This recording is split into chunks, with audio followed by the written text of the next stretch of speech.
দুঃখ কষ্ট এটা আমাদের জীবনে পার্মানেন্ট না, এটা সাময়িক। আমাদের জীবনে দুঃখ বেশি না আনন্দ বেশি? সুখ বেশি না কষ্ট বেশি? এজন্য আল্লাহ বললেন, খবরদার, মুমিন কখনো হেরে যায় না, মুমিনের হারাবার কিছু নাই। মুমিনের জীবনে যদি আনন্দ আসে, মুমিন শুকরিয়া করে, শুকরিয়া করলে সওয়াব আছে না নাই? আর মুমিনের জীবনে যদি দুঃখ আসে, মুমিন সবর করে, ধৈর্য ধরে, ধৈর্যেও সওয়াব আছে না নাই? তাহলে আমাদের সব দিক দিয়েই চলা। আনন্দের দিনগুলাতে শুকরিয়া করব, আর দুঃখের দিনগুলাতে ধৈর্য ধরবো, দুইটার মধ্যে সওয়াব আছে না নাই? এজন্য বিশ্বনবী বললেন, আজাবান লি আমরিল মুমিন, মুমিনের বিষয়টা খুবই আশ্চর্যের। ফাইন আসাবাতহু সাররাউন শাকারা, মুমিন যদি আনন্দে থাকে সে শুকরিয়া করে, শুকরিয়া করলে লাভ আছে না নাই? ওয়াইন আসাবাতহু দাররাউন সাবারা, আর দুঃখে পড়লে সে সবর করে, ধৈর্য ধরে, ধৈর্য ধরলে সওয়াব আছে না নাই? তার মানে আমাদের হারাবার কিছু আছে। মাঝে মাঝে আল্লাহ আমাদেরকে দুঃখ কষ্ট দিয়ে পরীক্ষা করতে চান, এগুলো আমাদের জন্য খারাপ নয়। এই দুঃখ কষ্ট বিপদ আমাদের কোমরকে সোজা করে, আমাদের পায়ের মাটিকে শক্ত করে, চিল্লায় বলেন ঠিক কিনা? প্রতিকূল পরিবেশে কিভাবে বাঁচতে হয় এই দুঃখ কষ্ট আমাদেরকে শিখায়। এজন্য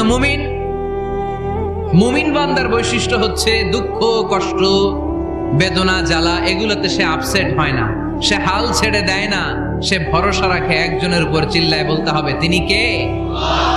কারণ মুমিন জানে রাত্রি যত গভীর হয়, অন্ধকার তমানিসা ভেদ করে সুবহে সাদিক হয়। মুমিন জানে গর্ভবতী নারীর পেটের ব্যথা যেই দিন বাড়তে থাকে, ওই দিনই নতুন মেহমান আগমনের সময় ঘনাতে থাকে। মুমিন জানে তার জীবনে দুঃখ কষ্ট বিপদ যত বাড়তে থাকে, সুখের দিন কাছে আসতে থাকে। এজন্য মুমিনের হারাবার কিছু নেই। ফাইন্না মাআল উসরি ইউসরা, ইন্না মাআল উসরি ইউসরা। নবী হে, কষ্টের পরেই আছে আনন্দ, দুঃখের পরেই আছে সুখ। আপনি সমস্যায় পড়েছেন, ওই সমস্যার সমাধানও আছে না নাই? এই পৃথিবীতে এমন কোন সমস্যা আছে যেটা সমাধান নাই? কথা বলেন। সমস্যা তৈরি করেছে কে? আবার সমাধানও দিয়েছে কে? আল্লাহ doesn't create a lock without its key. আল্লাহ কখনো চাবি না বানাইয়া ওইটার তালা বানায় নাই। কথা কন। তালাও যেহেতু আছে, ওই তালার চাবিও বানিয়েছে কে? মা আনজালাল্লাহু দাআন ইল্লা আনজালাল্লাহু লাহু শিফা। আল্লাহ দুনিয়ায় এমন কোন রোগ পাঠায় নাই যেই রোগের ঔষধ বানায় নাই, এমন কোন রোগ নাজিল করে নাই যেই রোগের কোন চিকিৎসা বানায় নাই, হয়তো সেটা আবিষ্কার হয় নাই। অনেকে ক্যান্সারের কথা বলতে পারেন যে হুজুর ক্যান্সার এমন রোগ, এই ক্যান্সার তার নাই কোনো অ্যান্সার, কিন্তু বিজ্ঞানীরা বলতেছে এটারও অ্যান্সার আবিষ্কৃত হচ্ছে। সুবহানাল্লাহ কইবেন না? কিছু কিছু ক্ষেত্রে হয়েও গিয়েছে। এজন্য দুঃখের পরেই আছে সুখ, কষ্টের পরেই আছে আনন্দ। এই দুনিয়াটাই এরকম, কষ্টের পরই আনন্দ। দেখবেন তারাবির নামাজ 20 রাকাত পড়তে কষ্ট লাগে না? কোমরে ব্যথা, হাঁটুতে ব্যথা, কিন্তু 20টা রাকাত যখন শেষ করে মসজিদ থেকে বের হই, একটা আনন্দ আছে না নাই? কষ্ট করে পরীক্ষার জন্য প্রিপারেশন নিলেন আপনি কয়েক মাস, কিন্তু ফলাফল যখন ভালো হয় তখন একটা আনন্দ আছে না নাই? সারাদিন রোজা রাখলেন রমজানে, কি কষ্ট, তৃষ্ণায় গলা ফেটে যায়, কিন্তু ইফতারির সময় যখন রুহাবজা শরবতটা খাই, কেমন লাগে? একটা আনন্দ আছে না নাই? এজন্য আল্লাহ বললেন, ফাইন্না মাআল উসরি ইউসরান, ইন্না মাআল উসরি ইউসরা। ও নবী, কষ্টের দিন মক্কায় অল্প কিছু দিন, মদিনাতে আনন্দের দিন অপেক্ষা করছে। আমাদের জীবনে যদি দুঃখ কষ্ট আসে, আমরা ধৈর্য ধরবো, তাওয়াক্কুল করবো একজনের উপর, তিনি কে? কারণ আমরা বিশ্বাস করি কষ্টের দিন এটা চিরকালের জন্য নয়, সামনে আনন্দের দিন আমাদের জন্য সেট করে রেখেছে কে? বিশ্বনবীকে নেয়ামতের বর্ণনার ঘটনা শুনিয়ে বিশ্বনবীকে সান্ত্বনা বাণী শোনাচ্ছেন আর পড়ছেন, ফাইন্না মাআল উসরি ইউসরান, ইন্না মাআল উসরি ইউসরা। নবী গো, নিশ্চয়ই কষ্টের পরে আছে আনন্দ, দুঃখের পরেই আছে সুখ। সুবহানাল্লাহ। কষ্টের পরে আনন্দ, দুঃখের পরে। The struggle isn't permanent in our life. সব নবীকে আল্লাহ তাআলা একটা করে দোয়া দিয়েছিলেন আর বলেছিলেন, নবী একটা স্পেশাল দোয়া করার সুযোগ তোমাদেরকে দিলাম, ওই দোয়া করলেই কবুল হয়ে যাবে। কিন্তু সুযোগ পাবা জীবনে কয়বার? সবাই বলেন কয়বার? সব নবী তাদের দোয়াগুলো দুনিয়াতেই করে ফেলেছে। বিশ্বনবী বলেন, লিকুল্লি নবিয়্যিন দাওয়া মুস্তাজাবা। এ দুনিয়াতে সব নবীদের একটা করে মুস্তাজাবুদ দাওয়া আছে। আল্লাহ বলেছে, ও নবী, একটা করে স্পেশাল দোয়া করার সুযোগ পাবা, দোয়াটা করা মাত্রই কবুল করে নেব। বিশ্বনবী বললেন, এই পৃথিবীর বুকে যত নবী রাসূল দুনিয়ায় এসেছে সব নবীরা তাদের স্পেশাল দোয়া দুনিয়ায় করে ফেলেছে, ইল্লা আনা, কিন্তু আমি করি নাই। বিশ্বনবী বললেন, ওয়া ইন্নী আখতাবিউ দাওয়াতি শাফাআতান লিউম্মতি ইয়াউমাল কিয়ামাহ, আমি আমার স্পেশাল দোয়াটা করি নাই। আমার স্পেশাল দোয়াটা আমি আমার গুনাহগার উম্মতকে বাঁচানোর জন্য কিয়ামত পর্যন্ত রেখে দিয়েছি। আমরা যেদিন বিপদে পড়ে যাব, যেদিন আমার আব্বা আমারে চিনবে না, আমি আমার আব্বারে চিনব না, নেতা তার কর্মীরে চিনবে না, কর্মী নেতারে চিনবে না, ঠিক কি না? পীর সাহেব মুরিদরে চিনবে না, মুরিদ পীর সাহেবরে চিনবে না, স্বামী তার স্ত্রীরে চিনবে না, স্ত্রী তার স্বামীরে চিনবে না। নবী থেকে শুরু করে, অলি থেকে শুরু করে, শহীদ থেকে শুরু করে সবার মুখে একটাই জিকির, ইয়া নাফসি ইয়া নাফসি ইয়া নাফসি। আকাশের সূর্যটা যেদিন মাথার কাছে চলে আসবে, জমিনটা তামার জমিন হয়ে যাবে, সূর্যের তাপে মাথার মগজগুলো ভাতের মাড়ের মতো গলে গলে নাকের ছিদ্র কানের ছিদ্র দিয়ে টপ টপ করে বেয়ে বেয়ে নিচে পড়বে। ওই কঠিন দিনে কেউ কাউরে চিনবে না। বিষ্ণু বললেন, ওই দোয়াটা আমি দুনিয়ায় করি নাই, আমি বদরের যুদ্ধে মার খেয়েছি, উহুদের যুদ্ধে দাঁত ভেঙেছি, আমি না খেয়ে পেটে পাথর বেঁধেছি। আমি যদি ওই দিন দোয়া করতাম, আল্লাহ দোয়া কবুল করে নিত, জান্নাতি খাবার দিয়ে দিত, আমার মায়ের খাওয়া লাগতো না, তায়েফে আমার রক্ত ঝরতো না, দোয়া করলেই কবুল। কিন্তু ওই দোয়াটা আমি দুনিয়ায় করি নাই, ওই দোয়াটা আমার জন্য, আপনার জন্য, আমাদের জন্য বিশ্বনবী জমা রেখে দিয়েছে। এজন্য বিশ্বনবীর চিন্তা আর আমাদের চিন্তা এক চিন্তা না, বিশ্বনবীর পুরো উম্মতের চিন্তা। কিয়ামত পর্যন্ত যত মানুষ আসবে সবাই আমার উম্মত, না জানি তাদের নসিবে কি হয়ে যায়। এই চিন্তার বোঝা বিশ্বনবীকে কাবু করে ফেলেছিল। আল্লাহ বললেন, নবী, নো টেনশন, কোনো টেনশন নাই, আপনার এই চিন্তার বোঝাকে আপনার পিঠ থেকে আমি আল্লাহ নিজ দায়িত্বে সরিয়ে নিলাম। এজন্য আল্লাহ বললেন, আলাম নাশরাহ লাকা সাদরাকা ওয়া ওয়াদা'না আনকা বিজরাক আল্লাযী আনকাদা যাহরাক। যেই চিন্তার বোঝা আপনাকে কষ্ট দেয়, যেই চিন্তার বোঝা আপনারে পেরেশান করে তোলে, আপনার পিঠ থেকে ওই চিন্তার বোঝা নবী আমি সরিয়ে নিলাম। কি দিয়ে সরিয়ে নিল? কোরআনের আলো দিয়ে। বিশ্বনবী মক্কায় দেখতেন মূর্তির পূজা হয়, আল্লাহর ঘরের ভিতরে 360টা মূর্তির পূজা। বিশ্বনবী দেখতে পেলেন দুর্বলের উপরে সবলের অত্যাচার, বিশ্বনবী দেখতে পেলেন নারীদেরকে অত্যাচার করা হয়। কন্যা সন্তান হলে বাবা তার মেয়েটাকে নিয়ে জঙ্গলের ভেতরে ঢুকে কিংবা মরুভূমির ভেতরে যে জীবিত দাফন করে দেয়। ওয়াইদাল মাউউদাতু সুইলাত ওয়াদুল বানাত। বিশ্বনবী এগুলো দেখতেন চারপাশে, দেখে এই পথহারা জাতিকে কিভাবে উদ্ধার করবেন, কি দিয়ে উদ্ধার করা যায়, এই টেনশনে বিশ্বনবীর পিঠ বাঁকা হয়ে গিয়েছিল। উপমা, বাঁকা হয়ে গিয়েছিল। বিশ্বনবী সব সময় পেরেশান থাকতেন। আল্লাহ বললেন, নবী, টেনশনের দরকার নাই, হেরা গুহায় এমন একটা নূরের আলো দিয়ে আমি আপনারে আলোকিত করব, যার মাধ্যমে সব পেরেশানি দূর হয়ে যাবে। ألم نشرح لك صدرك ووضعنا عنك وزرك الذي أنقض ظهرك। আপনাকে পেরেশান বানিয়ে দেয় এরকম সব চিন্তার বোঝা আমি আল্লাহ সরিয়ে নিলাম। সুবহানাল্লাহ। ওয়া রাফা'না লাকা যিকরাক। নবী হে, আপনার সম্মানকে আমি আকাশচুম্বী করেছি। I have dignified your status high and high, the highest peak. আপনার মর্যাদা উঠাতে উঠাতে আকাশ বাতাস ছাপিয়ে সাত আকাশ কাঁপিয়ে আরশের উপরে নিয়ে গিয়েছি। আপনার মর্যাদা আমার পরপরই, স্রষ্টার পরে পুরো সৃষ্টিকুলের উপরে বিশ্বনবীর মর্যাদা আছে না নাই? এজন্য আল্লাহ বললেন, ওয়া রাফা'না লাকা যিকরাক। ও নবী, আপনার মর্যাদা সম্মান আমি আকাশচুম্বী করেছি।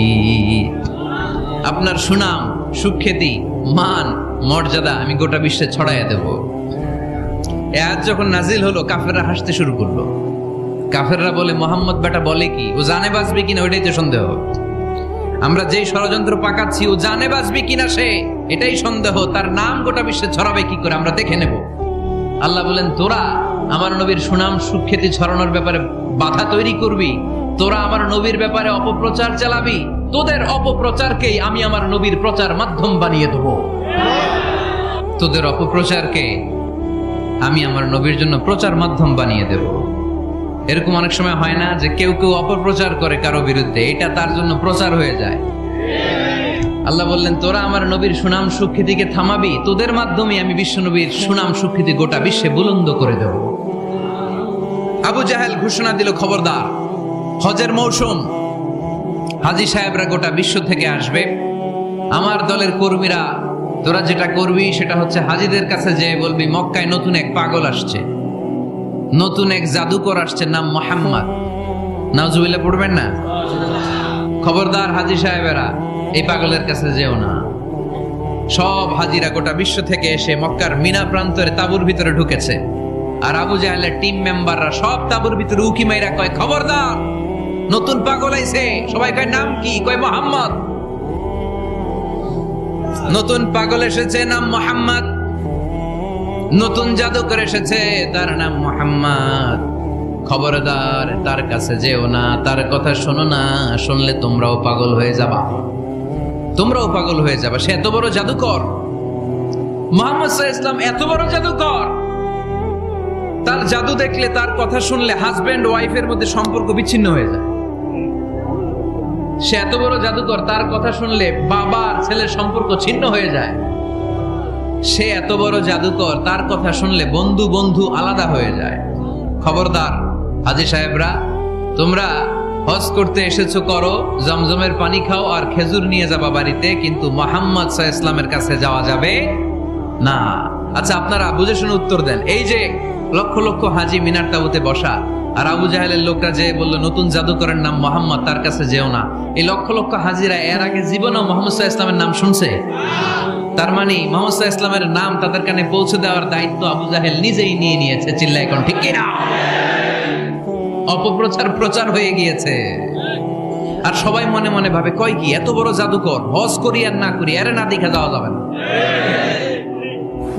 হজ তাড়াতাড়ি কোন রকম সাইরা এই জাদুকরের কাছে আগে যাবো, দেখি কেমন জাদু দেখায়, দেখি কত বড় ম্যাজিশিয়ান, দেখি তো কত বড় পাগলের। কারণ আল ইনসানু হারিসুন আলা মা মুনিআ, মানুষকে যেটা নিষেধ করা হয় বেশি, মানুষ এটা করতে চায়। যদি বলি ওদিকে যাবি না, ওর বাপের কিরা ওদিকে যাবে, ঠিক কিনা? এটা আমাদের স্বভাব, আমাদের খাসলা, আমাদের বৈশিষ্ট্য। যেটা আমাদেরকে নিষেধ করা হয় বেশি, ওটা করতে মন চায়। সব হাজিরা মনে মনে ভাবলো, আমরা যাব যাব, তোরা যতই বলিস না কেন যাব যাব, হজের পরে অবশ্যই যাব। দেখা গেল হজের পরে বিশ্বনবী মুহাম্মদুর রাসূলুল্লাহ সাল্লাল্লাহু আলাইহি ওয়াসাল্লামের বাড়ির সামনে বিশাল বড় গ্যাদারিং শুরু হয়েছে। সবাই লাইন ধরে দেখা করতে গেছে। দেখা করতে যে বিশ্বনবীর চেহারা দেখে প্রথম নজরে সব পাগল। এত সুন্দর চেহারা, বিষ্ণু ঈসা ইসলামের চেহারার মতো এরকম চেহারার মানুষ পৃথিবীতে আছে? দ্বিতীয়টা, অনেকে বলে সাইয়েদনা ইউসুফ আলাইহিস সালামের চেহারা নাকি বেশি সুন্দর। সুন্দর ঠিক, কিন্তু আমার নবীর চাইতে বেশি নয়। বিষ্ণু বলতেন, আনা মালিহুন ওয়া আখি ইউসুফু সাবিহুন, আমার ভাই ইউসুফ হচ্ছে সাবিহ, সাবিহ মানে সাদা সুন্দর ধবধবে, আর আমি হচ্ছে মালিহ, মালিহ মানে এসেছে মিলহান থেকে, মিলহান মানে লবণ, মানে লাবণ্যময় সুন্দর। আমার ভাই ইউসুফ নবী সাদা সুন্দর, আমি লাবণ্যময় সুন্দর। কোনটার দাম বেশি? লাবণ্যময় সুন্দরের দাম বেশি। সাইয়েদনা ইউসুফ আলাইহিস সালামের চেহারা দেখে মিশরের মেয়েরা লেবু কাটতে যে বা কমলা কাটতে যে আঙ্গুল কেটে ফেলেছিল। কোরআন তার সাক্ষী। ওয়া কাত্তা'না আইদিয়াহুন। আম্মাজান আয়েশা রাদিয়াল্লাহু তাআলা আনহা যখন এই ঘটনা শুনেছেন, তিনি মিশরের মেয়েদেরকে ডাক দিয়ে বলেছেন, ও মিশরের মেয়েরা, তোমরা ইউসুফ নবীর সৌন্দর্য দেখে লেবু কাটতে যে আঙ্গুল কেটেছ, আমার স্বামী প্যারা নবী মুহাম্মদ রাসূলুল্লাহর চেহারা যদি তোমরা দেখতা, তাহলে লেবু কাটতে যে আঙ্গুল নয়, কলিজাটা কেটে টুকরা টুকরা করে দিতা। আবার আম্মা জান আয়েশা বলতো, লাকুম শামসুন ওয়া লানা শামসুন, তোমাদের জন্য একটা সূর্য আছে, কিন্তু আমি আয়েশার জন্য আলাদা একটা সূর্য আছে। তোমাদের সূর্যটা প্রতিদিন সকালবেলা পূর্ব আকাশে উদিত হয়ে গোটা দুনিয়াটারে আলোকিত করে দেয়, আর আমার সূর্যটার নাম হলো মুহাম্মদ সাল্লাল্লাহু আলাইহি ওয়াসাল্লাম। মসজিদে নববীতে এশার নামাজের পরে আমার সূর্যটা আমার ঘরে উদিত হয়। তোমাদের সূর্য সকালবেলা পূর্ব আকাশে উঠে গোটা দুনিয়াটারে আলোকিত করে। আমার সূর্য মুহাম্মদ এশার নামাজের পরে আমার ঘরের ভেতরে যখন উকি দেয়, আমার পুরো ঘরটারে আলোকিত করে দেয় কে? এত সুন্দর চেহারা ছিল, ওনার চেহারার নূর দিয়ে হারানো সুই খুঁজে পেয়েছে বিশ্বনবীর স্ত্রীরা। চিল্লায় কোন আল্লাহু আকবার। বিশ্বনবীর চেহারার সৌন্দর্যের সাথে কারো সৌন্দর্যের কোনো মিল হবে?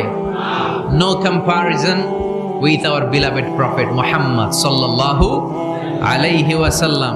Whether it's the fitness, whether it's the appearance, whether it's the status, no comparison with our prophet.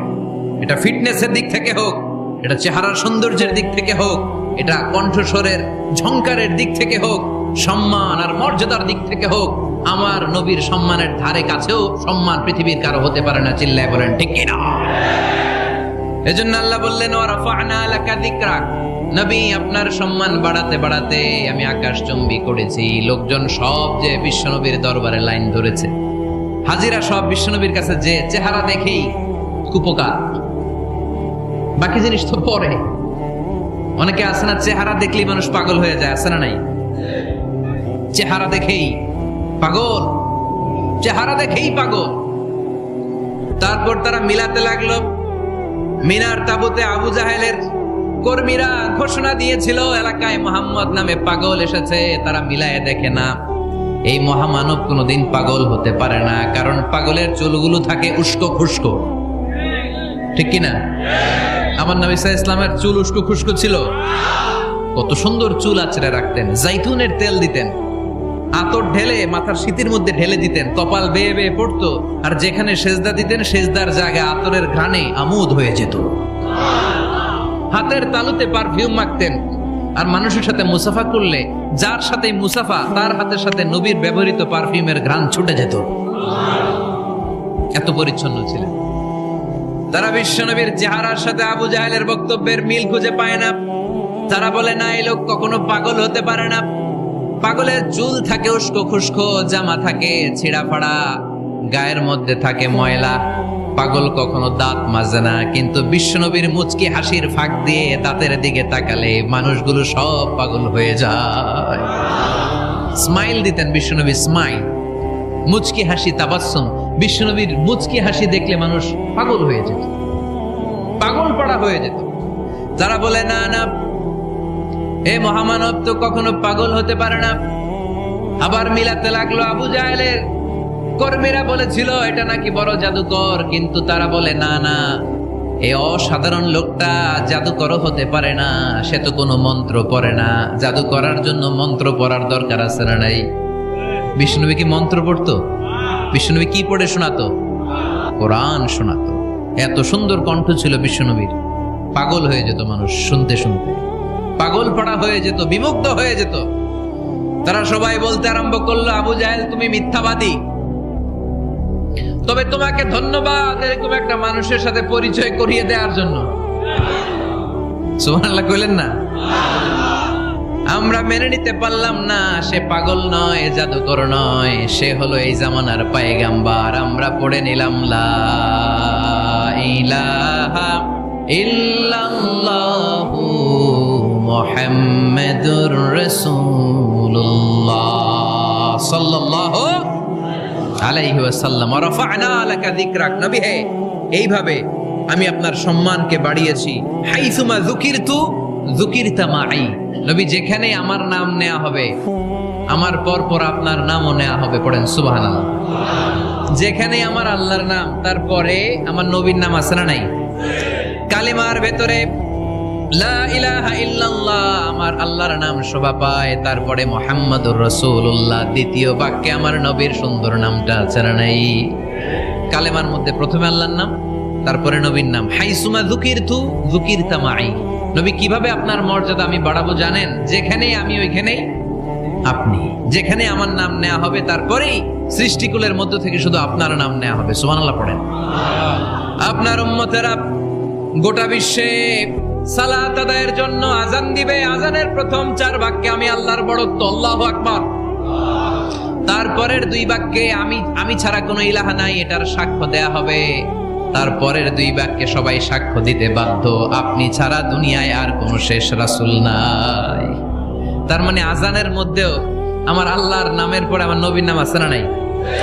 এরপর আমরা একামত দিয়ে জামাত শুরু করি। এই জামাতের আগে যে একামতটা দেই, এই একামতেও আল্লাহর নামের পরে আমার নবীর নামটা আছে না নাই? তার মানে আজানে আমার নামের পরে আপনার নাম, একামতে আমার নামের পরে আপনার নাম। নামাজের শেষে যখন আমরা শেষ বৈঠকে বসি, সেখানে বিশ্বনবীর উপর দুরূদ আছে না নাই? তার মানে সব জায়গায় বিশ্বনবীর নাম নেওয়াকে আবশ্যক করে দিয়েছে কে? নবী হে।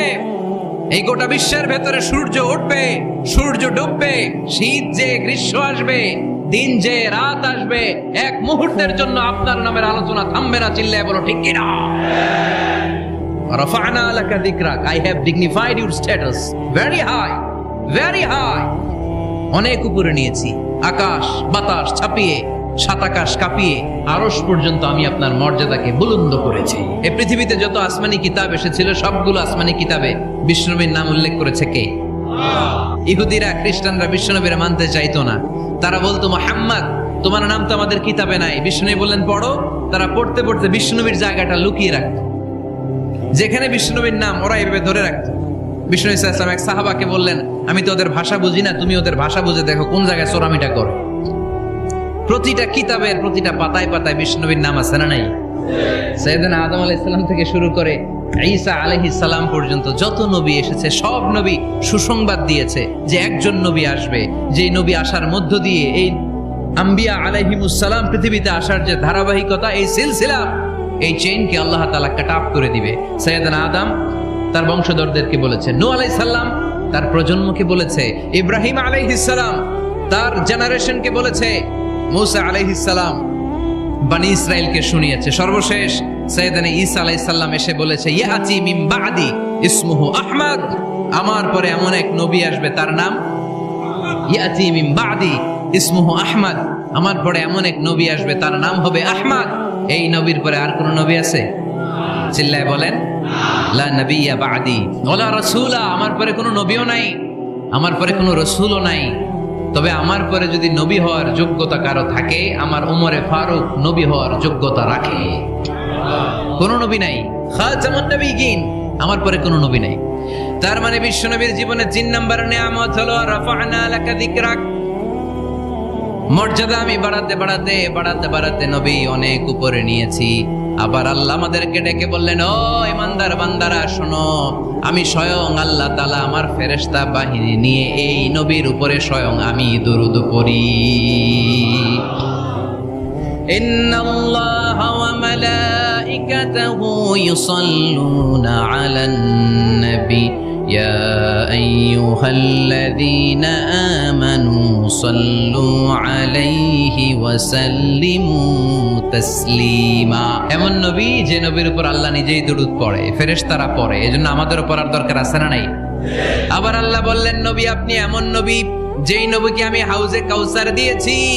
লক্ষ লক্ষ নবীদের কাউরে কিয়ামতের দিন আমি হাউজে কাউসারের মালিক বানাবো না, শুধুমাত্র কেবলমাত্র একমাত্র আপনি ছাড়া।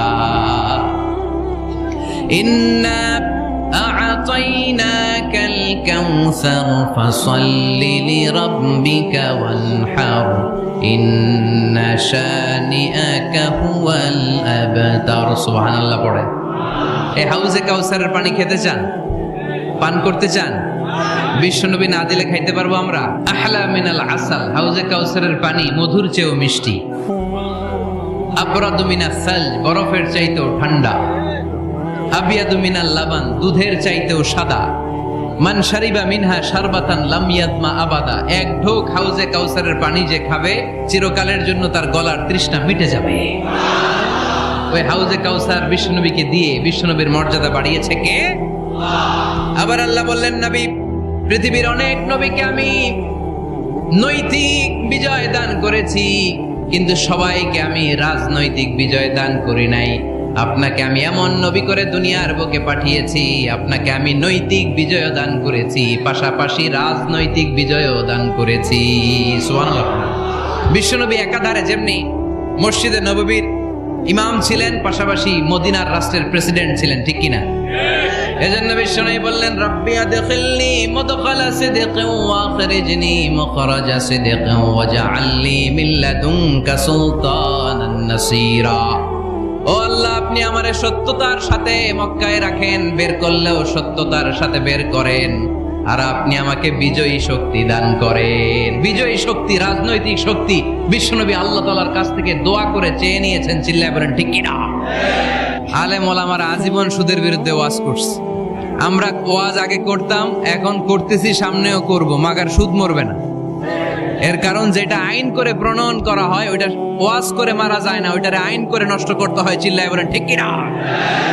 আমি সারা জীবন সুদের বিরুদ্ধে ওয়াজ করলে সুদ যাবে না, কিন্তু দেশনেত্রী মাননীয় প্রধানমন্ত্রী যদি কালকে ঘোষণা দেয় বাংলাদেশের কোনো ব্যাংকে ব্যাংকিং ফিনান্সিয়াল ট্রানজাকশনে কোনো সুদ চলবে না, তার পরের দিন থেকে বাংলাদেশে কোনো সুদ থাকবে না। চিল্লায় বলেন ঠিক কিনা? এজন্য সাইয়েদনা ওমর ফারুক বলতেন, ইন্নাল্লাহা লা ইয়াযআউ বিল কুরআন মা ইয়াযআউ বিস সুলতান। আল্লাহ মাঝে মাঝে ক্ষমতার মাধ্যমে এমন কিছু করে যেটা আল্লাহ কোরআনের মাধ্যমেও করে না। চিল্লায় বলেন ঠিক কিনা? কালকে যদি ঘোষণা হয়ে যায় 5 ওয়াক্ত নামাজ যদি না পড়া হয় 5 বেদ। কয় বেদ? চেয়ারম্যান না পড়লে চেয়ারম্যানের পিছনে 5 বেদ, এমপি না পড়লে এমপির পিছনে 5 বেদ। কথা বলেন? মাননীয় প্রধানমন্ত্রী যদি এটা ঘোষণা দিয়ে দেয় যে কালকে থেকে নামাজ না পড়লে 5 বেদ, এটা সবার জন্য এই আইন। একটা বেনামাজি খুঁজে পাওয়া যাবে? সব কই দৌড়াবে? মসজিদে। অজু থাকলেও দৌড়, না থাকলেও দৌড়। কারণ মায়ের উপরে কোনো ওষুধ আছে? কথা বলেন? কারণ মায়েরে ভিটামিন আছে, মায়েরে কি আছে? এজন্য ইন্নাল্লাহা লা ইয়াযআউ বিল কুরআন মা ইয়াযআউ বিস সুলতান। মাঝে মাঝে আল্লাহ ক্ষমতা দিয়ে এমন কিছু করে যেটা মাঝে মাঝে আল্লাহ কোরআন দিয়েও করে না। এজন্য অনেক নবীকে নৈতিক বিজয় দান করলো। বিশ্ব নবীকে শুধু নৈতিক বিজয় নয়, পাশাপাশি রাজনৈতিক বিজয়ও দান করেছে কে? 3টা নিয়ামতের ঘোষণা দিয়ে আল্লাহ বললেন, আলাম নাশরাহ লাকা সাদরাকা ওয়া ওয়াদা'না আনকা বিজরাক আল্লাযী আনকাযা যাহরাক ওয়া রাফা'না লাকা যিকরাক। পড়েন সুবহানাল্লাহ। নবী হে, আপনার মর্যাদা আমি অনেক বাড়িয়েছি। আপনার কথা শুধু মুসলমানেরাই বলে না, হিন্দুরাও বলে। আছে না নাই? গতকাল এক হিন্দু ভাই আমার হাতে হাত রেখে শাহাদা বাক্য পাঠ করে গাজীপুরে মুসলমান হয়ে গেছে। বিশ্বনবীর কথাগুলো যখন তারা শোনে, তারা নিজেদেরকে ধরে রাখতে পারে না। আপনারা মহাত্মা গান্ধীর নাম শুনেছেন? তিনি ভারতের অবিসংবাদিত নেতা। বিশ্বনবীর ব্যাপারে কমেন্ট করেছেন যে এরকম নেতা পৃথিবীতে আর দ্বিতীয়টা কখনো হবে না। মহাত্মা গান্ধী কি মুসলমান না হিন্দু? গোটা বিশ্বের খ্রিস্টানরা বিশ্বনবীকে নিয়ে এখন মাতোয়ারা। মাইকেল এইচ হার্ট, খ্রিস্টান, একটা বই লিখে গোটা বিশ্ব কাঁপিয়েছেন, দি 100 ranking of the most influential people and person in the world. পৃথিবী কাঁপানো 100 জন মনীষীর জীবনী নিয়ে একটা বই তিনি করেছেন। এই 100 জন মনীষীর জীবনীর মধ্যে যাকে নাম্বার 1 তিনি করেছেন, তিনি হচ্ছেন আমার নবী, আপনার নবী, প্যারা নবী, বিশ্বনবী মুহাম্মদুর রাসূলুল্লাহ সাল্লাল্লাহু আলাইহি ওয়াসাল্লামের। মাইকেল এইচ হার্ট কি মুসলমান? সে একজন খ্রিস্টান। তার মানে ওয়া রাফা'না লাকা যিকরাক, বিশ্বনবীর সম্মান শুধু আমাদের মুখ দিয়ে প্রচারিত হয় না, ইহুদি, খ্রিস্টান, বৌদ্ধদের মাধ্যমেও বিশ্বনবীর সম্মানকে বাড়িয়ে দিচ্ছে কে? I have studied him, the wonderful man, in my opinion, far from being antichrist, and he must be called the savior of humanity. খ্রিস্টানরা বলছে আমরা এই মুহাম্মাদের জীবনী গবেষণা করে পড়েছি, তাকে খ্রিস্টান বিরোধী বলা তো দূরের কথা, তাকে মানবতার ত্রাণকর্তা বলতে হবে। তিনি গোটা বিশ্বের জন্য সুপারম্যান হয়ে পৃথিবীতে এসেছে। As a father, as a teacher, as a lawgiver, as a lawmaker, Muhammad is the superman of the world. স্বামী হিসেবে, পিতা হিসেবে, নেতা হিসেবে, নবী হিসেবে মুহাম্মদ ইসলাম সাধারণ কোনো মানুষ নয়, তিনি গোটা বিশ্বের জন্য সুপারম্যান হয়ে পৃথিবীতে আগমন করেছে। ওয়ারাফা'না লাকা যিকরাক। নবী, দুশ্চিন্তা করবেন না, টেনশন করবেন না, আমি আপনার সম্মানকে বাড়িয়ে দেব। এই 3টা নিয়ামতের বর্ণনা সূরা ইনশিরাহের ভিতরে বর্ণনা করলেন কে? তাহলে আমরা সূরাতুল ইনশিরাহ থেকে 3টা নিয়ামতের বর্ণনা শুনলাম, বিশ্বনবীকে কি সান্ত্বনা দেয়া হলো সেটা শুনলাম। এবার 2টা গাইডলাইন শুনে তাফসীর আমরা শেষ করব। নবী, আপনি যখন অবসর হন, আপনি ইবাদতে মশগুল হন। ফানসাব ফিল ইবাদা, তাফসীর ইবনে কাসিরে এসেছে, আপনি ইবাদতে মশগুল হন যখন আপনি অবসর পান। অবসর আল্লাহর দেয়া বড় নিয়ামত, এটা বিশ্বাস করেন? অবসর কিন্তু নিয়ামত। আমরা অনেকেই অবসর সময়কে কাজে লাগাই না, কিন্তু অবসর চলে যাওয়ার পরে যখন ব্যস্ত হয়ে পড়ি তখন বলি হায় রে, অবসরটা যদি কাজে লাগাইতাম। পরীক্ষার পরে 3 মাস ছুটি ছিল, এই 3 মাস অবসরে যদি পড়তাম তাইলে তো আজকে ভার্সিটিতে চান্স পেয়ে যেতাম, ঠিক কিনা? এজন্য বিশ্বনবীর আল্লাহ বললেন, নবী فَإِذَا فَرَغْتَ فَانصَبْ وَإِلَى رَبِّكَ فَارْغَب। মাদানী জীবনে, মাক্কি জীবনে, দাওয়াতি কার্যক্রমের পরে, রাষ্ট্রীয় কার্যক্রমের পরে যখনই আপনি অবসর পাবেন তখনই আপনি ইবাদত করেন, তখনই বেশি বেশি আল্লাহর কাছে দোয়া করে।